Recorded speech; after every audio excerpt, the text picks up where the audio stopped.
Muy buenas tardes. En nombre de Laboratorio ITF Labomed les damos la más cordial bienvenida a este webinar titulado Hipertensión arterial, diabetes, dislipidemia, obesidad, la pandemia crónica, abordaje actual, el cual será presentado por el doctor Hernán Zárate Pérez, medicina interna, director de la Fundación Chilena de Hipertensión Arterial, médico de vida íntegra y clínica Santa María.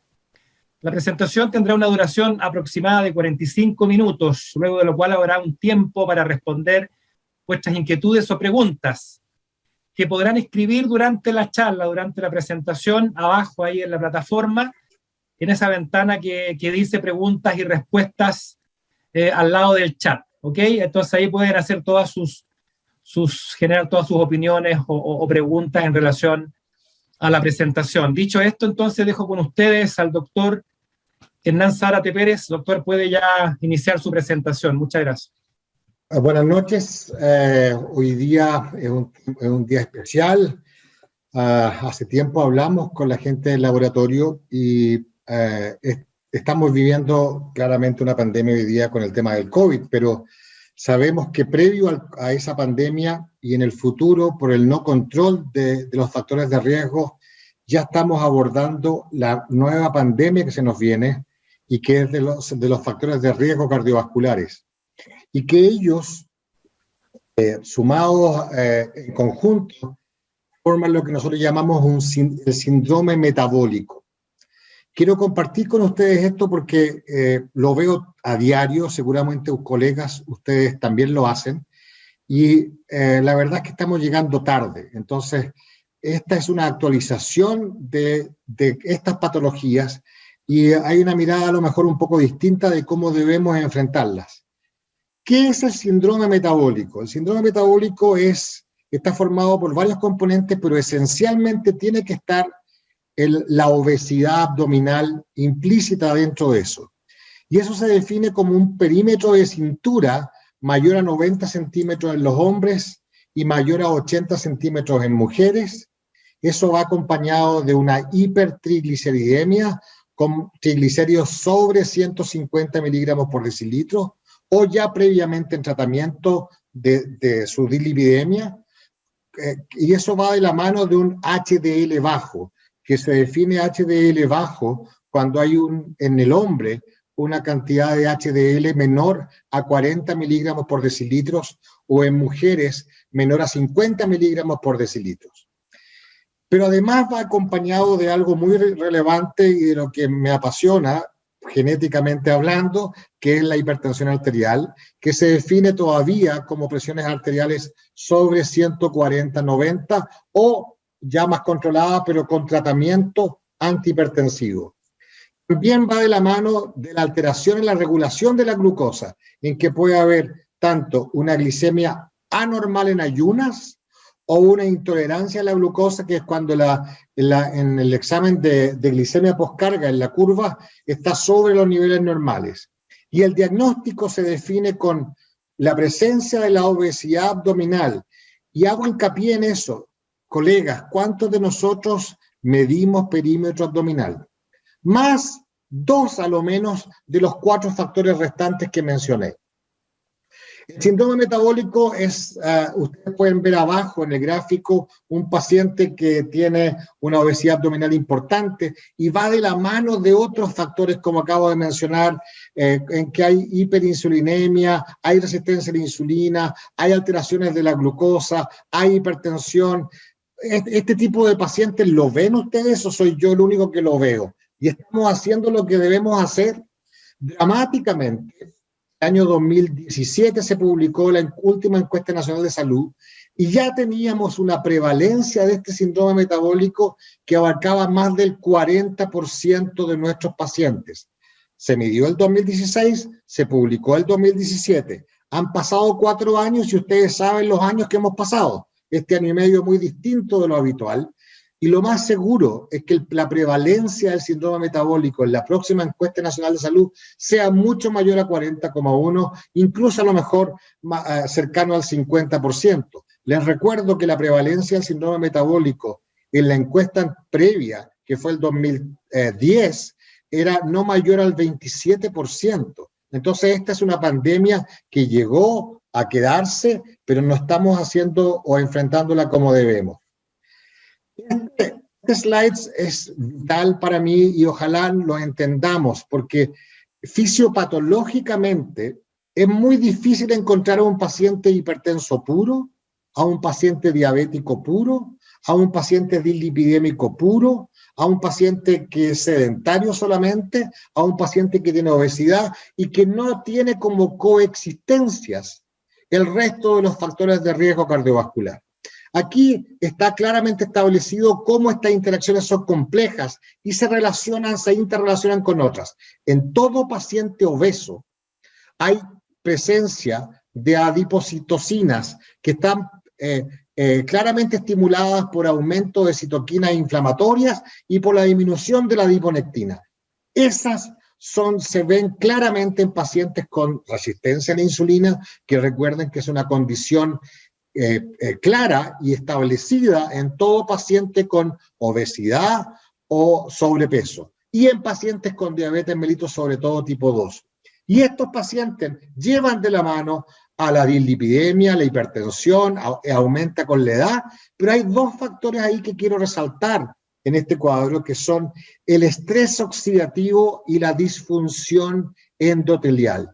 Todo paciente, colegas, subrayo, todo paciente obeso, todo paciente con resistencia a la insulina, todo paciente diabético, todo paciente dislipidémico, todo paciente hipertenso, presenta estrés oxidativo aumentado y disfunción endotelial.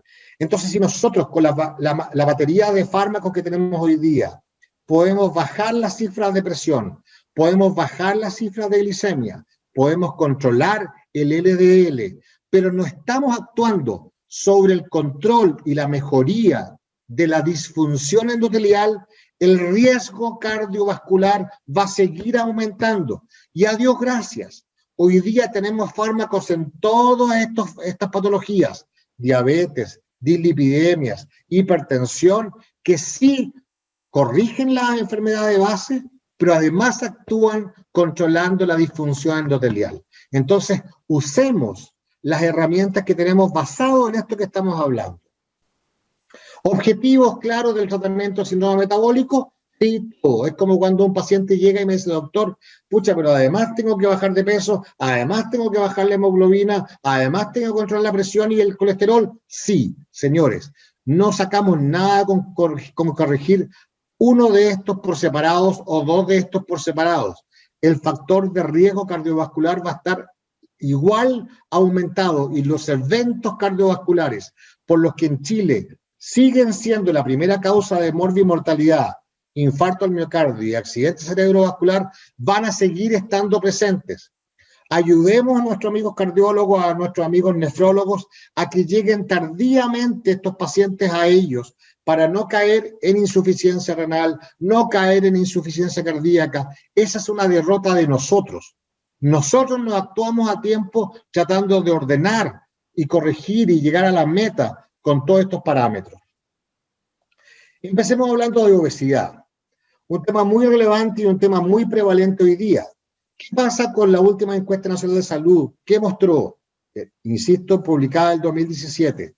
Casi el 87% de los chilenos son o somos sedentarios. Ser sedentario significa que no hacemos ni a lo menos 30 minutos de actividad aeróbica extra la vida normal. En ese tiempo, en el 2014, Chile ocupaba el quinto lugar en prevalencia de sobrepeso y obesidad en pacientes, en personas sobre 18 años. Lo lamento mucho, pero ya estamos en el segundo o casi en el primer lugar en las Américas en la prevalencia de obesidad.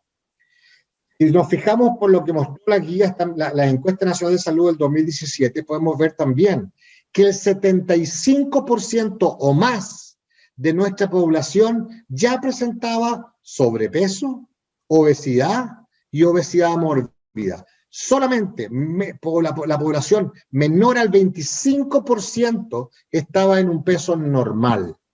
Les aseguro que si hacemos la encuesta nacional de salud, eso incluso va a ser menor. Así que esta prevalencia está. Por favor, ya sé que es fácil decir, no, ese paciente no tiene. Midamos el perímetro abdominal y además calculemos el índice de masa corporal para ver en qué etapa está nuestro paciente. Glicemia. De nuevo, estoy hablando de lo que es la fisiopatología de esta diglicemia.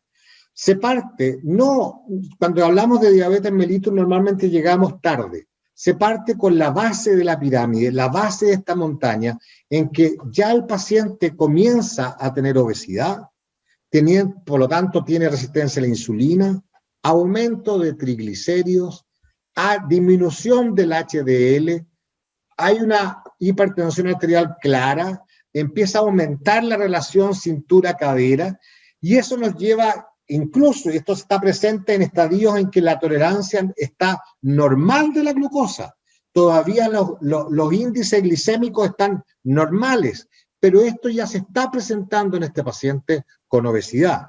Segundo, el estadio 2, en que ya empieza a haber una alteración de la tolerancia a la glucosa, se empieza a producir una disminución del transporte de la glucosa, un aumento en la producción de la glucosa y empezamos a tener efectos micro y macroangiopáticos hasta que llegamos a la diabetes.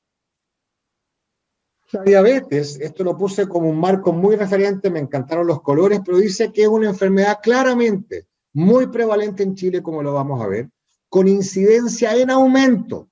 Es crónica, es progresiva y en la que hay que actuar, por favor, colegas, de manera precoz e intensa, Los fármacos que tenemos hoy día, la mayoría no provocan hipoglicemia para poder prevenir estas complicaciones que tiene esta enfermedad a largo plazo.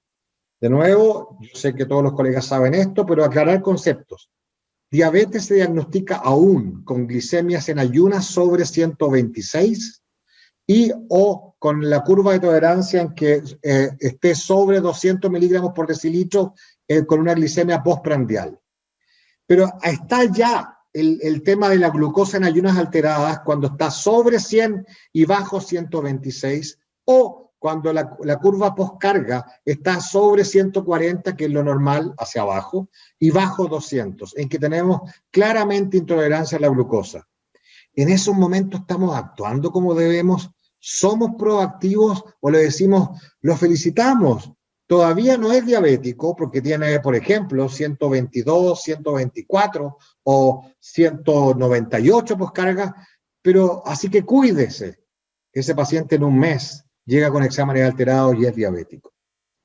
La prevalencia de la diabetes está aumentando en todo el mundo y también en la América del Sur, duplicándose cada 10 años la prevalencia de esta enfermedad en todo el mundo. Y este gráfico lo muestro para destacar claramente el comienzo de las complicaciones. Ustedes puedan ver abajo que el inicio de la aparición de las complicaciones es muy precoz, mucho antes de que ya hagamos el diagnóstico de diabetes. En las etapas previas, sobre todo en prediabetes, o si tenemos una curva normal de glicemia en que el paciente está obeso, ya toda la fisiopatología está alterada y comenzamos con las microangiopatías y después se suceden las macroangiopatías. ¿Por qué? De nuevo, el concepto de disfunción endotelial presente en todos nuestros pacientes. En todos nuestros pacientes diabéticos, esta disfunción endotelial produce esta progresión ateroesclerótica. La hiperglicemia, la resistencia a la insulina ya subyacente en los pacientes diabéticos y por lo tanto la inflamación, el aumento del estrés oxidativo y la dislipidemia diabética característica aceleran la aterosclerosis en la diabetes. Y por favor, vamos a llegar después al capítulo de la dislipidemia, pero actuemos con fármacos que son los necesarios para disminuir esto. No sacamos nada, por ejemplo, con usar atorvastatina de 10 miligramos en pacientes diabéticos. Pero por favor, usemos las estatinas. Muchas veces nos encontramos o revisamos casos de pacientes diabéticos que reciben aspirina, no sé por qué, pero que no usan atorvastatina, no se les indican, les dan solamente metformina y llegamos hasta ahí.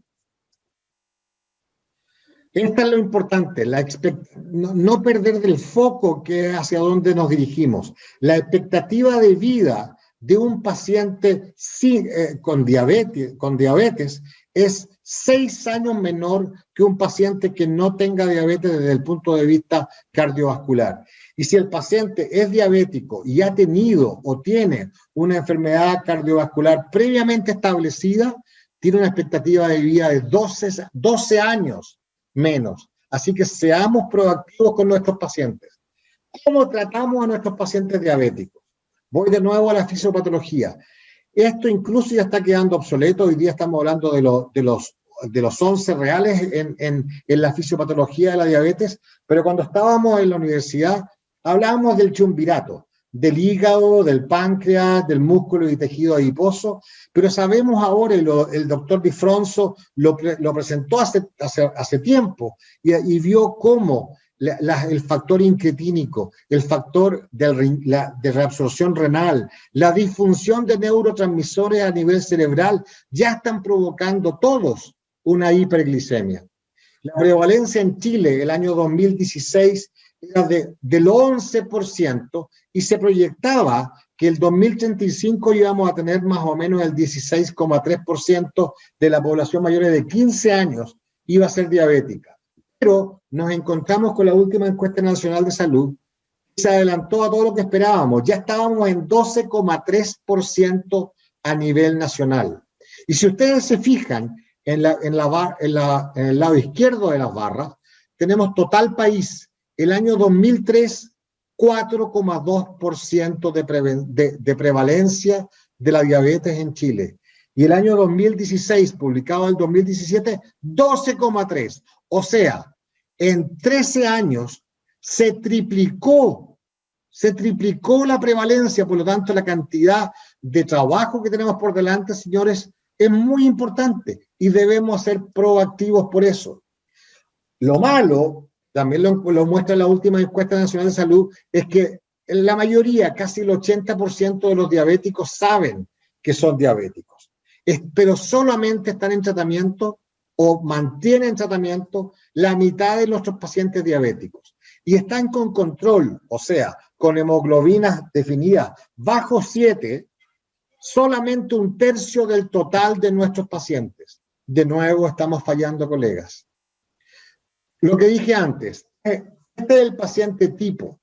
El paciente con diabetes se asocia a hipertensión, se asocia a dislipidemia, se asocia a obesidad, se asocia a sedentarismo, se asocia a disfunción endotelial y, por supuesto, incluso además, recuerden la prevalencia del tabaquismo, que si le sumamos a esto es peor. Y recordemos que como récord Guinness, Chile es el país número 1 en prevalencia de tabaquismo en mujeres y además en la población juvenil. ¿Cómo tratar a nuestro paciente?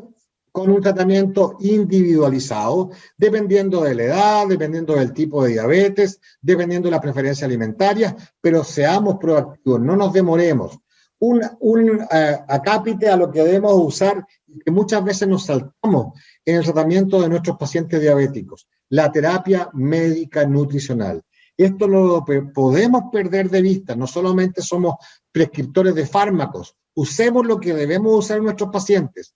Y esta terapia médica nutricional la debemos usar en prevención primaria, en individuos con obesidad y prediabetes, en prevención secundaria, ya con el paciente diagnosticado como diabético, pero tratando de lograr un control metabólico de la diabetes, la terapia médica nutricional a nivel terciario, en el paciente diabético ya de larga data, para retrasar y manejar mejor las complicaciones de la diabetes. Por lo tanto, debemos usarlo en todos nuestros pacientes, desde la obesidad para adelante. Muestro estos cuadros porque la verdad es que estos últimos, yo diría que casi 10 años, han tenido un impacto relevante en el tratamiento de nuestros pacientes diabéticos. Acá hay dos tipos de fármacos que son inhibidores de GLT2, que fueron presentados en el EMPA-REC y en el estudio DECLARE. Uno la empaglifosina y el otro la dapaglifosina.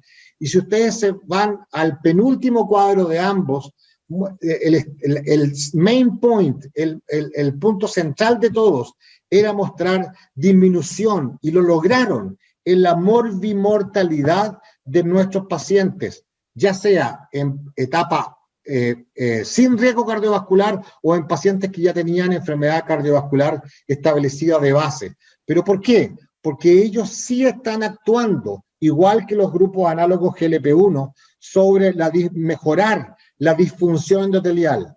Entonces, ¿será lo mismo solamente usar metformina o usar incluso, como se usa en algunas partes aún en Chile, glibenclamida para tratar a nuestros pacientes diabéticos? ¿Cómo combinar y por qué combinar? Miren este cuadro que es muy llamativo y muy claro.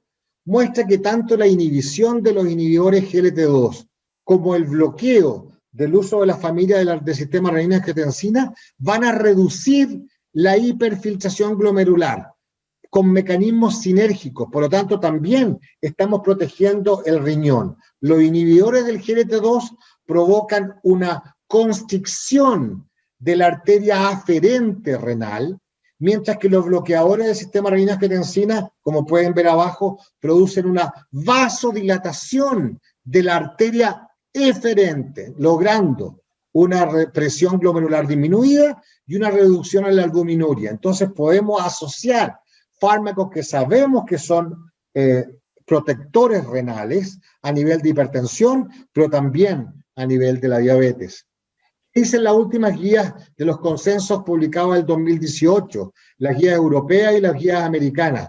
Dicen, por ejemplo, que los inhibidores de la GLT2 deben usarse sí o sí en aquellos pacientes que tengan enfermedades cardiovasculares previamente establecidas, pero además diabéticos, o en pacientes con insuficiencia renal, o en pacientes que queremos disminuir la posibilidad de la hipoglicemia, que con este grupo de fármacos no se produce, o incluso disminuir el peso, que ya puede ser con los inhibidores GLT2 o con los análogos GLP-1. Este otro cuadro, que también fue publicado en la Sociedad Española de Medicina Interna, muestra claramente dónde usar. Y fíjense a mano derecha que en los pacientes diabéticos y con enfermedad cardiovascular establecida, la posibilidad de usar análogos GLP-1 o inhibidores GLT2 es desde el comienzo. Por favor, no caigamos en solo metformina y después agregar otra cosa. Podemos actuar desde el comienzo. Muchas veces me dicen, pero doctor, ¿en quién uso este tipo de fármacos? Fármacos que actúan provocando una disminución del riesgo cardiovascular, en todos. A ellos les digo cuándo no usarlo solamente, y no usarlo solamente en aquellos pacientes diabéticos que tengan una insuficiencia renal ya severa, con filtraciones menor a 30. Pero en el resto no tenemos por qué no usarlos. Hablemos un poquito del otro punto importante del síndrome metabólico, que es la hipertensión arterial. Y entendamos que subyace al concepto de la hipertensión arterial. No es solamente un factor mecánico que produce, por lo que se produce la hipertensión arterial. Y aquí lo voy a leer literalmente. Dice, afección cardiometabólica con cambios funcionales y estructurales precoces de reciente inicio, detectables en etapas de prehipertensión arterial, es silente, pero al igual que la diabetes, es progresiva, con un desequilibrio de las sustancias vasomotoras, con un predominio de las vasoconstrictoras, y de nuevo subrayo lo que he hablado antes, con disfunción endotelial, inflamación, estrés oxidativo, y se produce además una sobreexpresión de los componentes del sistema renina-angiotensina, ya sea a nivel sistémico, tisular o intracelular. Recuerden que hace poquito teníamos un fármaco que actuaba a ese nivel, generando una reducida perfusión tisular sistémica. Eso es la hipertensión. No son cifras altas o bajas solamente. Esto es lo que tenemos que tener en boga y tener como foco para saber dónde actuar. ¿Es normal entonces que siempre exista hipertensión? No. Los humanos en su hábitat primitivo, como lo ven en las cifras en las tribus amazónicas, son pacientes que la sal reducida está claramente reducida y el sodio, y el potasio se consume en forma abundante. No tienen sobrepeso ni obesidad, tienen actividad física aumentada, son cazadores, tienen una presión arterial muy baja, incluso para lo que estamos habituados, sin necesariamente que aumente con la edad, y las enfermedades, por lo tanto, cardiovasculares casi están ausentes. En el resto del mundo, la mayoría, sigue siendo la hipertensión arterial como la principal causa de muerte por enfermedades cardiovasculares, lo que provoca enfermedades cardiovasculares. La prevalencia en la última encuesta nacional de salud sigue siendo cercana al 30%, 27,6%, pero de nuevo este cuadro, y los que me han escuchado otras veces me lo han visto muchas veces, es que fíjense en el conocimiento de los pacientes hipertensos muy bajo, alrededor de 50% en los hombres, en el tratamiento más o menos un 30%, en los diabéticos era 50%, pero fíjense en los pacientes controlados, sobre todo los hombres, menos del 9%. O sea, colegas, de 100 pacientes que tenemos, solo 9 hombres están en control. No estamos haciendo lo que debemos hacer. ¿El consumo de sal va de la mano? Claro. Y en Chile, igual que los países con dieta mediterránea, no bajamos el consumo de sal. Sigue estando muy alto. La OMS dice 5 gramos y en muchas referencias hablamos de 3 gramos de sodio al día, pero el consumo habitual son más o menos 10 gramos de sodio al día. El consumo de sal es el doble de lo recomendado y el potasio, frutas, ensaladas, pescados, es tan solo la mitad. Un mayor consumo de potasio a través de frutas y verduras reduciría la prevalencia de enfermedades cardiovasculares. Así que, colegas, ojo cuando dejamos indicaciones a nuestros pacientes hipertensos. No solamente reduzcamos la ingesta de sodio, sino que estimulemos la ingesta de potasio. Y no perdamos de vista que hay varios pilares en realidad en cuanto a la fisiopatología de la hipertensión, pero el sistema renina-angiotensina es clave y el sistema nervioso simpático no lo podemos dejar de lado. ¿Qué decía el doctor Leopold Reich al respecto? Es un cardiólogo argentino radicado hace muchos años en Estados Unidos. Decía, el nuevo paradigma del éxito del tratamiento antihipertensivo es prevenir lesiones de órgano blanco en la medida que logramos la restauración del balance entre el óxido nítrico y la angiotensina 2. Les pregunto, colegas, este balancín en que la angiotensina 2 es la mala de la película y el óxido nítrico es el bueno de la película, ¿tenemos fármacos claramente en Chile que actúan aumentando el óxido nítrico? Sí, por supuesto que sí, por ejemplo, nebivolol. ¿Tenemos fármacos que actúan disminuyendo la angiotensina 2 y por lo tanto claramente mejorando la disfunción endotelial? Sí, y ya nos vamos a referir a ellos. Acciones del óxido nítrico, protector, vasodilatador, mientras que la angiotensina 2 es vasoconstrictora. El óxido nítrico es antiinflamatorio, la angiotensina 2 es proinflamatorio. El óxido nítrico es antiaterogénico, la angiotensina 2 es proaterogénica. Efectos totalmente distintos. Sin perder de vista esto, tengo que recalcar el uso del monitoreo de presión arterial de las 24 horas, no solamente para ver y detectar a algunos pacientes con hipertensión de bata blanca, sino que estados prehipertensivos, la severidad del tipo de hipertensión y para el diagnóstico de la hipertensión. Siempre también muestro este gráfico, que nos habla de los distintos tipos de hipertensión que se detectan con el monitoreo ambulatorio de 24 horas. Y resalta arriba en todos los gráficos la curva roja que habla de la hipertensión nocturna y cómo esta hipertensión nocturna es incluso más severa como riesgo cardiovascular que la hipertensión de 24 horas. Sabemos, y hace unos 3 o 4 años salieron nuevas guías de hipertensión y salieron las guías americanas que dijeron casi todos somos hipertensos en el mundo. Ellos hablaban de que la normalidad solamente se daba en pacientes menores a 120-80 y que el resto estábamos todos hipertensos. Pero las guías europeas dijeron no estamos de acuerdo. Ellos siguieron señalando y definimos todavía como hipertensos a los pacientes sobre 140-90. En Chile seguimos esa tendencia. Pero, de nuevo, si vamos a pensar en fármacos a usar, tenemos que pensar en este esquema que es, si ustedes se acuerdan, de tercer año de medicina, de fisiopatología. ¿De qué depende la presión arterial? Del gasto cardíaco multiplicado por la resistencia periférica. El gasto cardíaco, a su vez, depende de la frecuencia cardíaca y multiplicado por el volumen sistólico. Y la resistencia periférica total lo dan tanto la presión arterial como venosa. Ustedes pueden ver abajo esto, en la base del cuadro, las familias que tenemos hoy día de fármacos para usar en todo el tratamiento de nuestros pacientes hipertensos. Son muchos, pero además actúan de distintas formas. Así que, por favor, usémoslos como debemos hacerlo. Y si vamos a asociar, usemos familias de fármacos que tengan sinergia.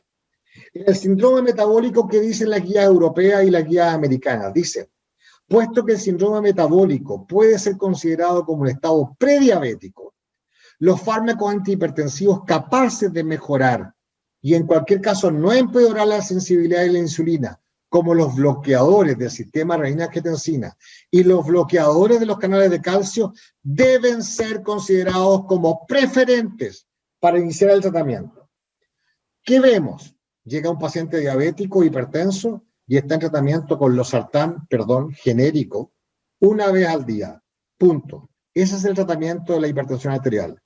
A veces está incluso asociado con hidroclorotiazida, que sabemos que es un diurético que en dosis mayores puede aumentar los niveles glicémicos y alterar el perfil lipídico, y que tiene cero acción sobre la disfunción endotelial. Pensemos bien qué fármacos usar. ¿Qué está pasando con las familias de fármacos de ARA2 que tenemos en Chile? Distintos tipos de fármacos. Tenemos el losartán, candesartán, irbesartán, telmisartán, valsartán y olmesartán. Es amplísima la gama, pero todo el mundo usa losartán. Miren la diferencia, por ejemplo, entre olmesartán y losartán. El losartán debe ser usado a lo menos 2 veces al día, y eso es con el fármaco original. Con olmesartán, 1 vez al día basta. Y si nos fijamos también en la potencia, de nuevo, por ejemplo, olmesartán de 20 miligramos versus losartán de 50 miligramos, que ojalá se use 2 veces al día, ustedes pueden ver que la potencia de olmesartán es mucho mayor que el de losartán. Así que pensemos bien cuando vamos a usar un ARA2, qué nos dice la medicina basada en la evidencia y qué fármacos son los que debemos usar. Colegas, no puedo dejar de mencionar algo que está subutilizado y que nos recordamos de ella solamente cuando tenemos pacientes hipertensos refractarios. El rol de la aldosterona en el síndrome metabólico. Todo paciente que tiene obesidad y que tiene síndrome metabólico tiene una sobreexpresión del mecanismo de la aldosterona. Y por lo tanto, tenemos estrés oxidativo, tenemos resistencia a la insulina, tenemos desórdenes lipídicos, tenemos alteraciones de la función renal, tenemos hipertrofia cardiovascular, tenemos child stress, tenemos aumento de la inflamación y estrés oxidativo, tenemos disfunción endotelial de nuevo. Por lo tanto, el uso de fármacos como la espironolactona es un fármaco que también debemos tener a corto plazo para poder usarlo. Y no solamente cuando tengamos un paciente refractario a la hipertensión. Incluso, antes de entrar en este cuadro que muestra lo que las guías europeas nos dicen, comenzar, todo paciente con obesidad, hipertenso, debe incluir espironolactona por la sobreexpresión de la aldosterona. ¿Qué nos dicen las guías europeas en cuanto a cómo comenzar un tratamiento de hipertensión? Dice claramente, comenzar tratamiento inicial con combinación doble, usando IECA o ARA2 más un bloqueador de calcio o un diurético.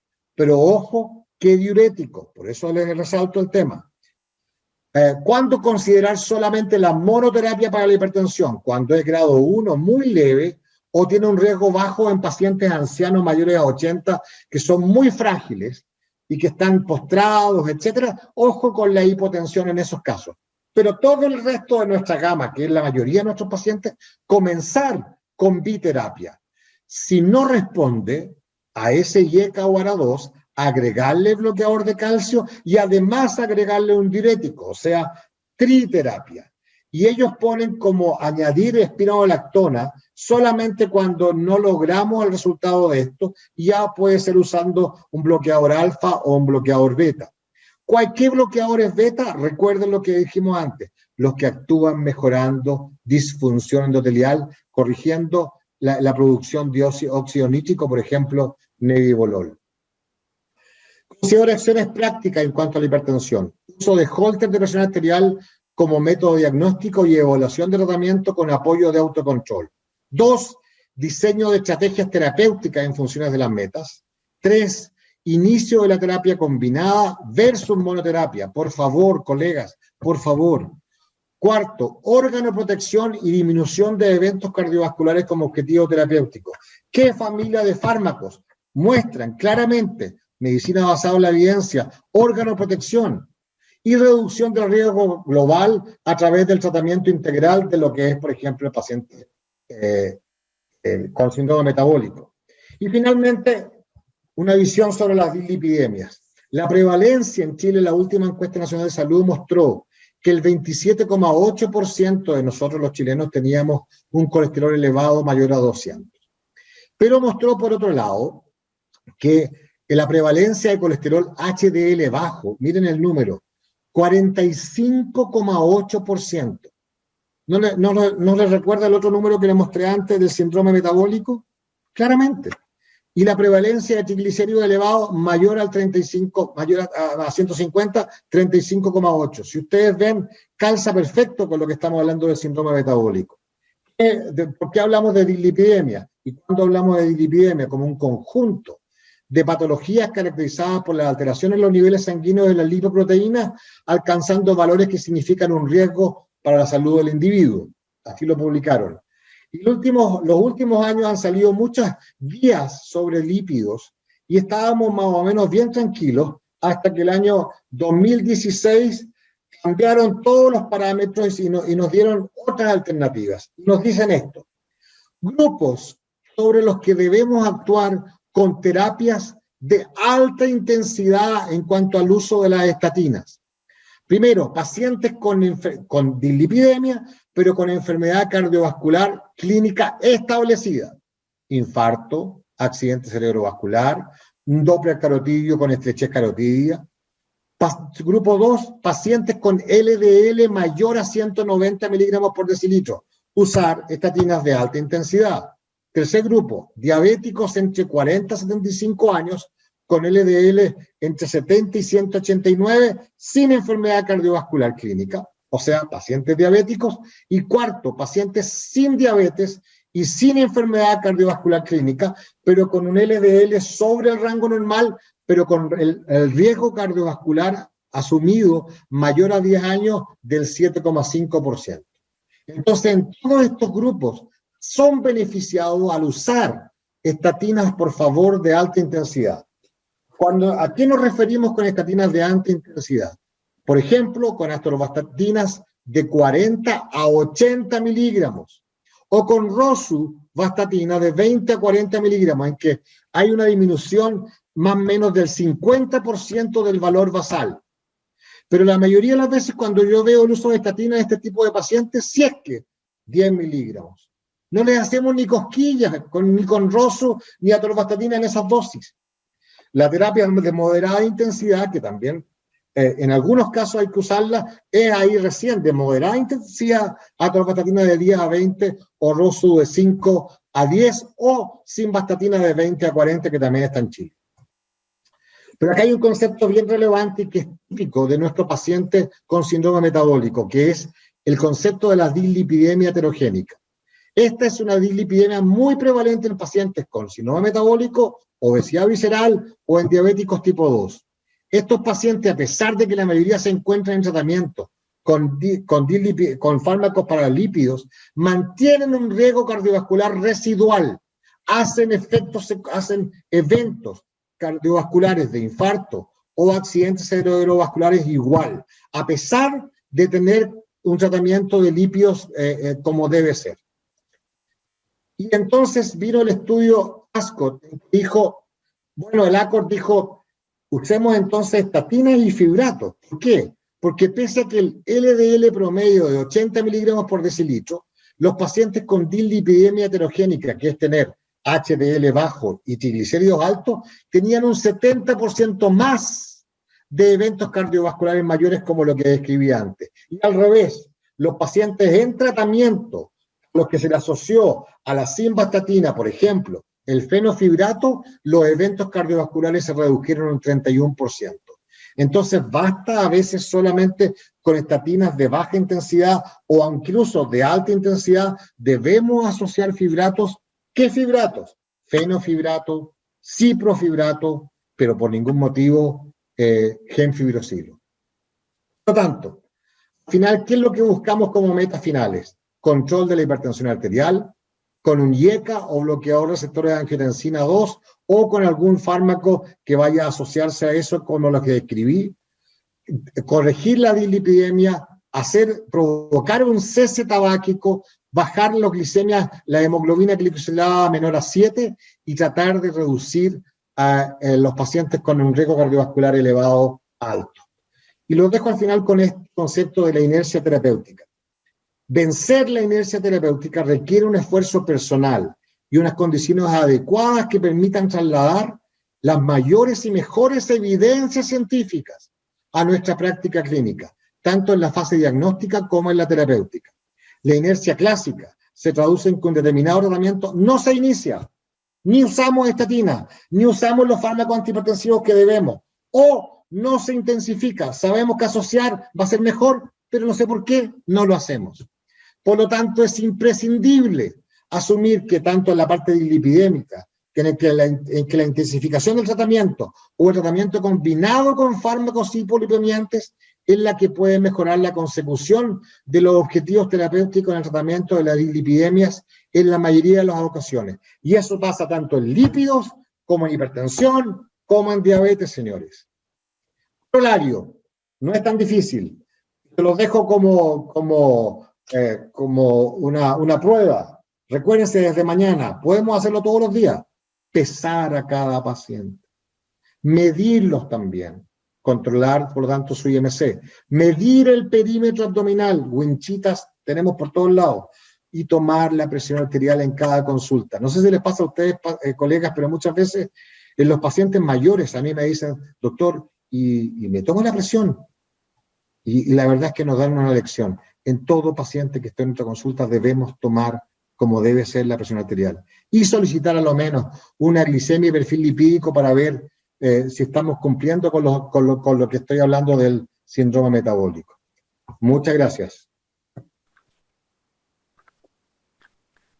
Muchas gracias, doctor Zárate. Muy interesante presentación. A continuación vamos a responder algunas preguntas que ustedes han hecho acá en el chat, seleccionadas por supuesto.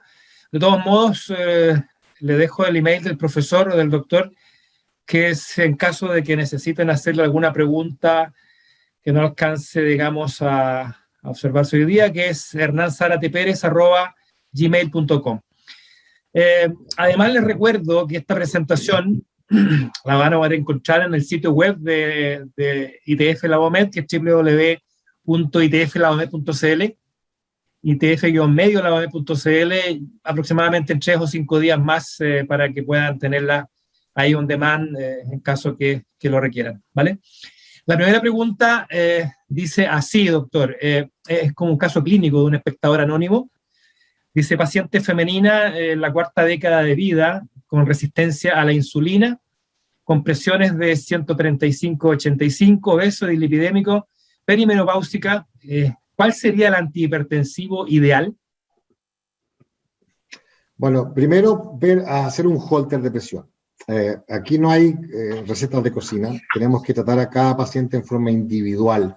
Pero hacer un holter de presión por el tema de ver el tratamiento, ver qué fármacos vamos a usar y ver la cronotropía, si el paciente es hipertenso nocturno, si es un paciente hipertenso diurno, si es de 24 horas, si son hipertensos sistólicos, si son hipertensos diastólicos.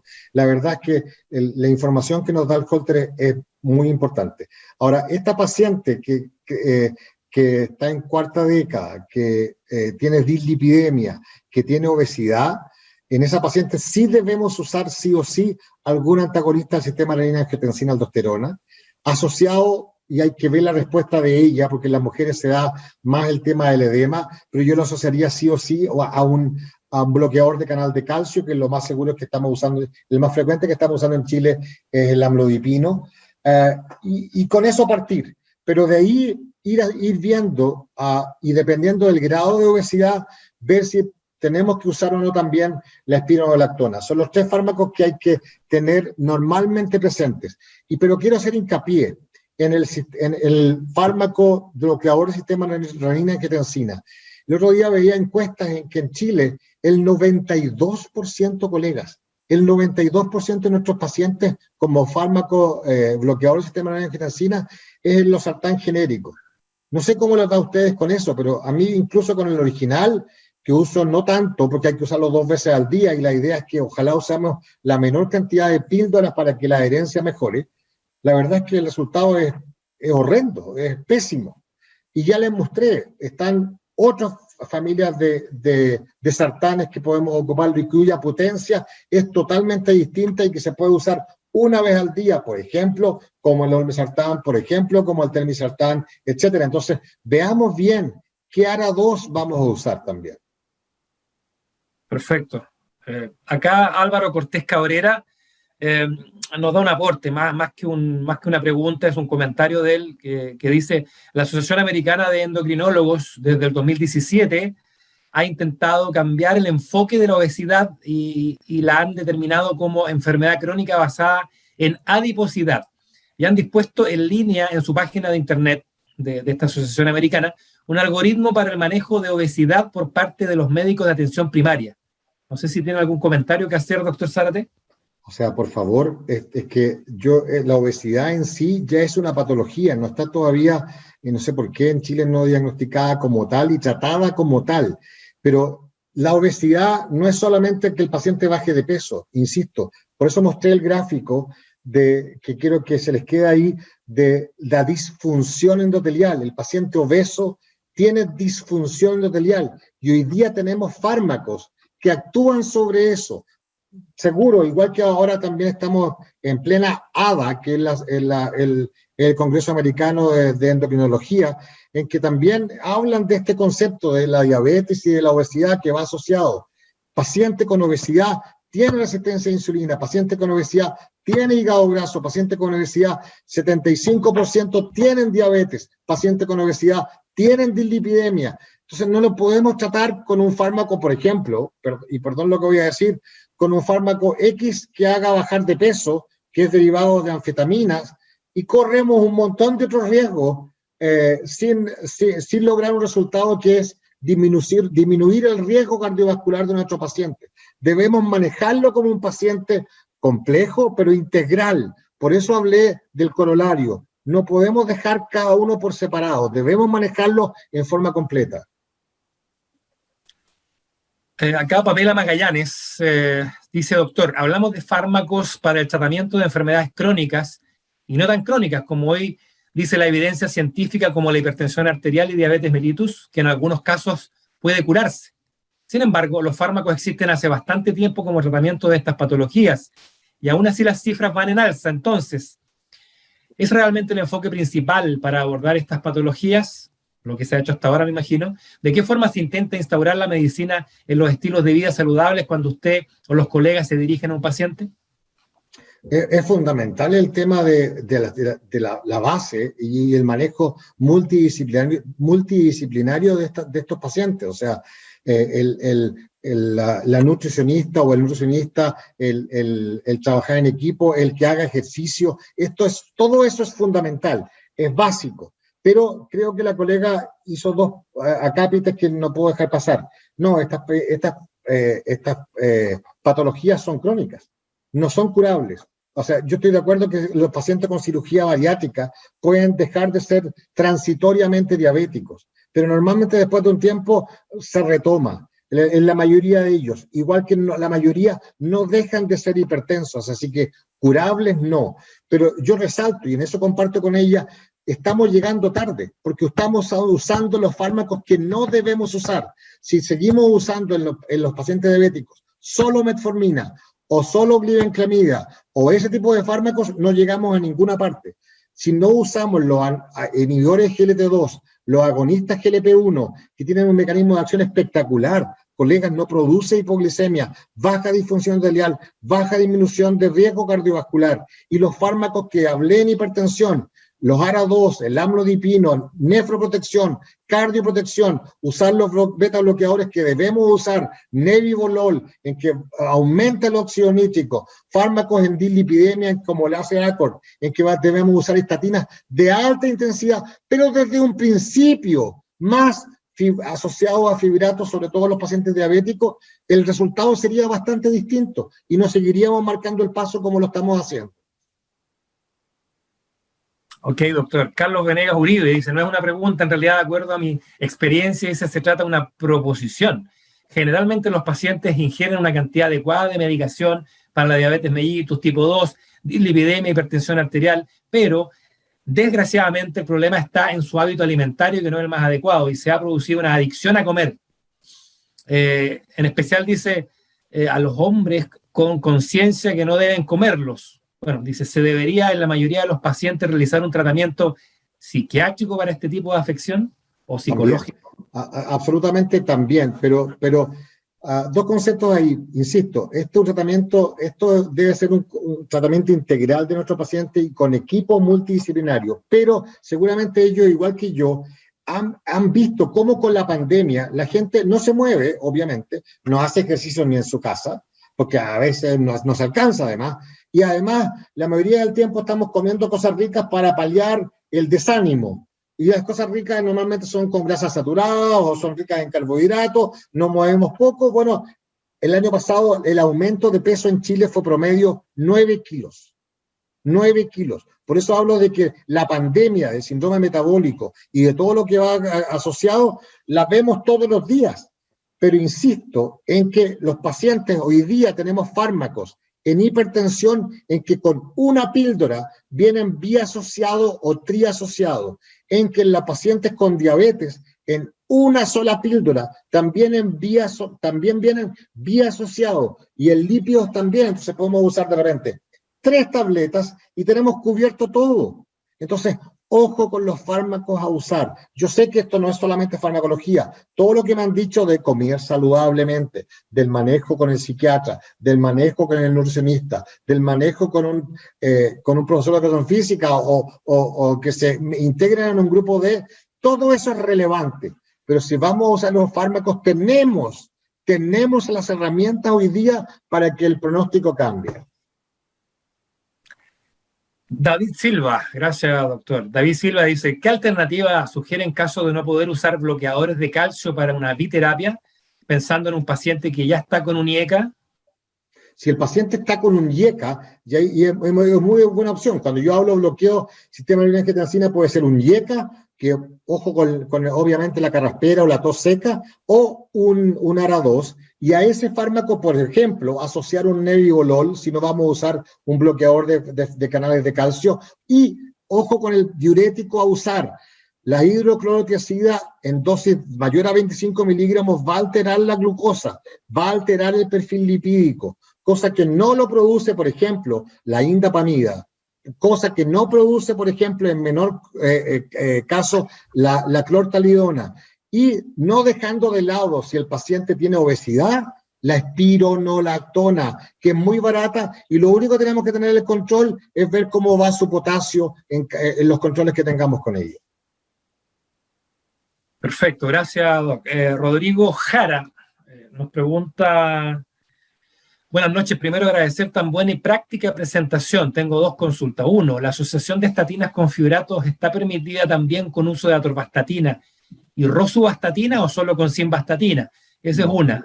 Y 2, además de la mejor potencia y comodidad de olmesartán versus losartán, ¿existen otros beneficios asociados demostrados del primero versus el segundo? Sí, la primera respuesta es que sí, podemos asociar atorvastatina o rosuvastatina con fibratos siempre que no sea, insisto, gemfibrosilo, que fenofibrato o ciprofibrato. Lo que pasa es que hay, de nuevo, para mejorar la adherencia, hay asociaciones en el mercado en Chile que vienen ya asociados sin vastatinas o atorvastatina con fibratos. Y la diferencia es total. El olmesartán, la verdad es que junto con el losartán fue la punta de lanza de los ARA2 y por eso le agradecemos, porque de ahí vinieron la mejoría del resto, pero la biodisponibilidad, la eficacia, la potencia, el tiempo de unión del receptor del ARA2 con olmesartán es cuantitativamente mucho mayor. Por eso no solamente se alcanza una potencia mayor, sino un efecto también más duradero en el tiempo. Por eso incluso el losartán hay que usarlo 2 veces al día, pero insisto, el original, mientras que con los olmesartán, con una vez al día o con telmisartán, no quiero decir que sea solamente olmesartán, vamos a lograr mucho mayor potencia y mantención de 24 horas. Recuerden que el paciente hipertenso también, como toma otros fármacos, a veces se le olvida tomar el remedio y entonces 1 día o 2 días sin el fármaco se nos va para arriba. Y eso va a pasar mucho más con los sartán versus, por ejemplo, con olmesartán. Perfecto. Acá también dos preguntas en una, de un espectador anónimo. Dice, meta de LDL, colesterol menos a 100 miligramos por decilitro, incluye prevención primaria en personas de bajo riesgo cardiovascular. ¿Han cambiado las metas? Esa es una pregunta. Y la otra dice, ¿por qué no habla de enalapril? Sí, a ver, primero, la primera pregunta. El concepto es el que acabo de decir. Un paciente con menos de 100 miligramos por decilitro, con bajo riesgo cardiovascular, es menor a 100, está perfecto. El tema está, ¿cuántos pacientes tenemos con bajo riesgo cardiovascular real? La mayoría tenemos alto riesgo cardiovascular, lo que pasa es que tenemos que integrar todos los factores que hay, pero con alto riesgo cardiovascular es menor a 70 miligramos por decilitro, con menor puede ser menor a 100. Y no es que más que mencionar el enalapril, a mí me encantan los IECAS. Los IECAS son excelentes fármacos, el enalapril, el perindopril, el lisinopril, bueno, el captopril ya sabemos el uso que tiene para disminuir las crisis hipertensivas. Pero el tema está en la adherencia. Un concepto claro, como este paciente tiene un síndrome metabólico, va a usar muchos fármacos. Y lamentablemente el enalapril, y usted lo debe saber, doctor, la prevalencia de efectos secundarios por la tos en Chile es mucho mayor que lo que se describe afuera. Es mayor al 40 o 50% de los pacientes. Ahora, todas las guías americanas, europeas, etcétera, dicen primero usar IECAS, o sea, por ejemplo, enalapril, pero si no lo tolera, cambiar a ARA2. Entonces, a mí me encantan los ARA2 en el sentido de mejor adherencia por el mucho menor efecto secundario, pero como fármaco hipotensor en el enalapril es un muy buen fármaco, no sé si el genérico, pero es muy buen fármaco. Pero allí, el tema grande está en los eventos adversos. Ok, doctor. Sergio Muñoz dice, buenas noches, muy buena charla. La pregunta va acá, ¿qué ofrecer a los pacientes frecuentemente vistos en la consulta médica, como son los ancianos funcionalmente vitales y activos, diabéticos, insulinos requirientes, dice, coronarios con bypass mayor a 5 años, con insuficiencia cardíaca y renal iniciales, todas patologías compensadas para prolongar sus años de vida lo más saludable posible, SGLT2, ARGLP1, DPP4 o una combinación de alguno de ellos, considerando los beneficios del uso de ellos desde el punto de vista cardio, reno, metabólico versus los efectos adversos conocidos que pueden ser significativos en estos pacientes. ¿Alguna estatina que usted recomiende en estos casos y las dosis óptimas de ella? Muchas gracias. Sí, muchas gracias por la pregunta, Doc. Hay que separar bien el paciente sobre 80 años como el paciente frágil que está postrado, que es dependiente, ahí las cosas son distintas.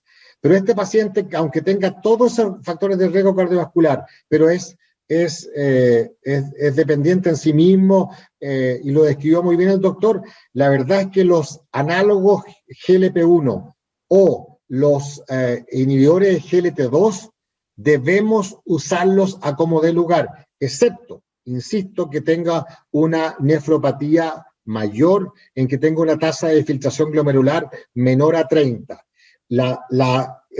empaglifosina se puede usar en pacientes con velocidad de filtración mayor a 30, la dapaglifosina mayor a 45. Pero los análogos GLP-1 también son una muy buena opción. Ahora, por la disminución de riesgo cardiovascular estoy hablando. Los DPP-4 son muy buenos fármacos como para asociar, si es que tenemos de repente unas glicemias postcarga, elevadas, podemos asociarlos a la base del tratamiento que serían los inhibidores GLT2 o los agonistas GLP-1. Eso. Ahora, en cuanto a estatinas, sí, recuerden que las estatinas debemos usarlas de alta intensidad. Entonces estamos hablando de estatinas, si hay atorvastatina de 40 o 80, dependiendo del paciente, pero menor de 20 por ningún motivo, no llegamos a ninguna parte. Y la rosuvastatina sobre 20 miligramos. Son los dos hipolipemiantes que podemos usar en este tipo de pacientes. Y también las asociaciones, fibratos, hay varios en Chile asociados a simvastatina o a atorvastatina también. No debemos, mi concepto es, seamos proactivos. Estos fármacos casi no producen efectos secundarios. Pero no sé por qué tenemos, yo creo que sé por qué, porque en la universidad, por lo menos a mí me decían, empiece de a poco, vamos con la menor dosis. Si no resulta, vamos subiendo a mayor dosis. Si no resulta, otra dosis. Y si no resulta, asocie. No, estamos perdiendo tiempo clave. Debemos partir asociando. Perfecto. Catherine Figueroa dice, buenas noches, recomienda el doctor apoyo en el tratamiento del síndrome metabólico con probióticos. Si es así, ¿cuál cepa? Gracias. Muy buena pregunta. Estoy introduciéndome en esta gran gama de los probióticos, pero un efecto real, nuevo, que sepamos hoy día sobre el síndrome metabólico, no lo tengo muy claro, pero es un temazo, es una medicina del futuro. Los probióticos tienen una base de estudio espectacular, cada vez más conocida, así que insto a que entre todos nos comuniquemos más y veamos los reales avances que puedan tener en general como grupo de fármacos. Pero hoy día decir qué fármacos tipo probiótico usar o qué cepa de probiótico usar en este tipo de pacientes no le podría responder. Acá el doctor Ewald Finsterbuch dice, ¿por qué prefiere espironolactona en vez de eplerenona ante la presencia de hiperaldosteronismo? Sí, me parece genial. El fármaco que acaba de decir es espectacular. Yo estoy hablando a nivel masivo. La eplerenona tiene un costo mucho mayor que la espironolactona. Claro que tiene diferencias claramente demostradas como menor ginecomastia, que es uno de los peros de la espironolactona. Pero es tan barata la espironolactona que está al alcance de todos. Estoy hablando no solamente a nivel privado, sino que a nivel de salud pública, que por eso menciona la espironolactona, pero obviamente el fármaco que señala el doctor es un farmacazo y es un primo hermano y claro que lo podemos usar. Ok, doctor. Mira, acá dice Iván Muñoz Sepúlveda, dice excelente charla. Como de costumbre, dice el doctor Sara, te llama la atención. Dice ahora, en muchos casos dice, está indicada las espironolactonas. Sin embargo, él da a entender acá que las combinaciones, la mayoría de los laboratorios vienen prácticamente todos con hidroclorotiazida. ¿Por qué dice? ¿Qué puede comentar al respecto? El problema está en que la espironolactona como base, pero de nuevo señalando lo que dijo el colega reciente, no perdamos de lado esta espironolactona mejorada que es la eplerenona. La espironolactona no tiene mucha casa matriz detrás, por lo tanto la llegada masiva en cuanto a evidencia que tenemos ya es bastante escasa. No hay un respaldo grande desde el punto de vista de casa farmacológica detrás de la espironolactona. Y el tema está en que, claro, la hidroclorotiazida es re barata y se puede asociar seguramente farmacológicamente mejor a los otros como en una sola tableta, pero el uso y sobreuso de la hidroclorotiazida nos ha hecho mal, nos perjudica. O sea, si el paciente es prediabético y usamos hidroclorotiazida en dosis mayores, lo vamos a hacer diabético. y además vamos a alterar el perfil lipídico. Así que yo la verdad es que más que ser un enemigo de la hidroclorotiazida, trato de promover los otros diuréticos, la indapamida, la clortalidona, la espironolactona, la epinephrine, como dijo el doctor recién. Son otras opciones mucho más claras, pero hoy día asociado está solamente la hidroclorotiazida tal como señala. Perfecto. Acá don Álvaro Cortés, más que una pregunta, constata acá una dificultad, bueno, eterna. Dice, existe la dificultad en atención primaria. Dice, hace 3 años actualizaron la guía de manejo de diabetes, pero no la canasta de medicamentos. Lo único que hay en atención primaria, dice, para manejo de diabetes es la metformina, glibenclamida e insulina NPH.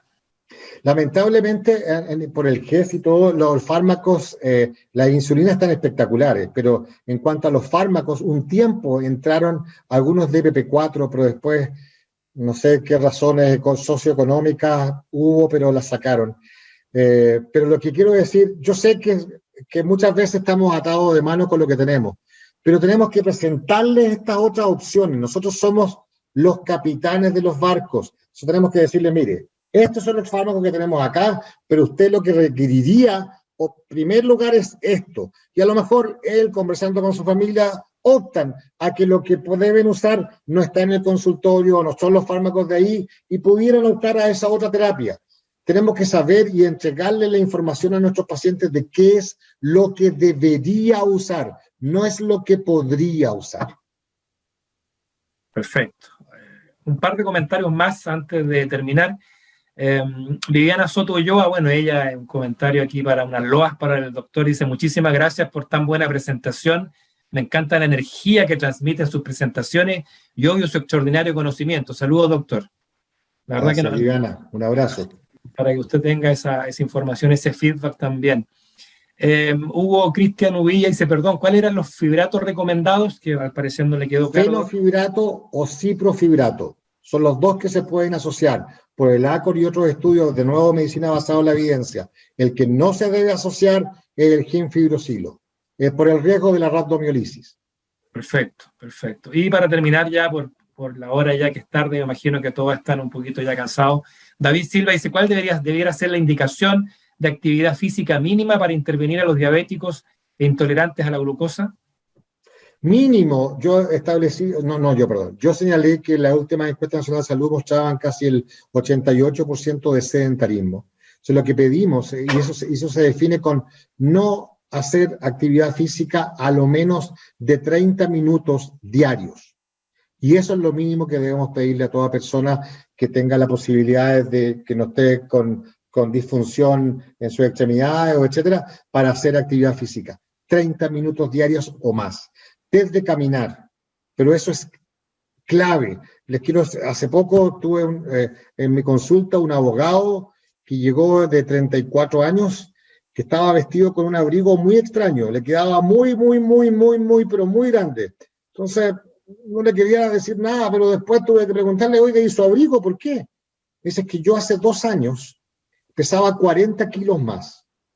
Y este abrigo me lo ponía y no me cruzaba. Decidí caminar todos los días, camina 45 minutos diarios y obviamente comiendo saludable y lleva 40 kilos menos. Y no me saco el abrigo para recordarme que estaba así y que puedo cambiar. De nuevo volver a eso si es que dejo de hacer lo que estoy haciendo. Entonces, o sea, por favor, es caminar. No necesitamos gimnasios y super ultra maquinaria para poder hacerlo. Podemos hacer estos tutoriales de YouTube, lo que gusten, pero muévanse aeróbicamente a lo menos 30 minutos diarios. Bien, bueno, en nombre entonces de, gracias doctor, en nombre del laboratorio ITF Labomed, de quien habla Hugo Fuentes, gerente de producto, agradecer a todos ustedes por haber participado de este webinar en un tema tan coyuntural, tan relevante como esta pandemia crónica, como decía el título de la actividad. Y como también a usted, doctor Zárate, gracias por su charla. No sé si quiere entregarnos sus últimas palabras, su despedida. Sí, yo agradezco a Labomed por esta opción, no solamente para poder expresarles la parte de conocimiento, sino que para comunicarme con los colegas. Nos echamos de menos, colegas. Ojalá que después, cuando tengamos congresos no virtuales o charlas de esta forma, tengamos más coinonía y nos conozcamos más los unos con los otros. Pero de nuevo, finalmente, seamos proactivos, usemos lo que debemos usar, no lo que pudiéramos usar. Hablemoslo al paciente, eduquemos al paciente, toquemos al paciente. Hoy día, a lo mejor lo digo por viejo, pero yo me acuerdo cuando empecé a ejercer la medicina, una de las claves era la relación médico-paciente. Y hoy día es la relación médico-computador, computador-paciente. Examinamos a nuestros pacientes, lo pesamos, lo educamos, hagamos lo que debemos hacer, somos médicos, no somos prescriptores de recetas. Un abrazo a todos. Gracias, doctor. Bueno, y por último, digamos, una exclusiva que pronto ya tendremos de vuelta y disponible, como aparece ahí en la lámina, nuestro Oltan 20 y 40 miligramos, que ahora viene una versión ya bioequivalente, que por supuesto estuvimos un poquito alejados del mercado, pero ya esperamos durante el mes de julio estar, digamos, a disposición de vuestros pacientes. Los invito finalmente a visitar nuestra web de ITF Chile, que es www.itf-mediolabomed.cl. Bueno, cuídense, muchas gracias y muy buenas noches. Buenas noches, doctor, que esté bien. Gracias a usted.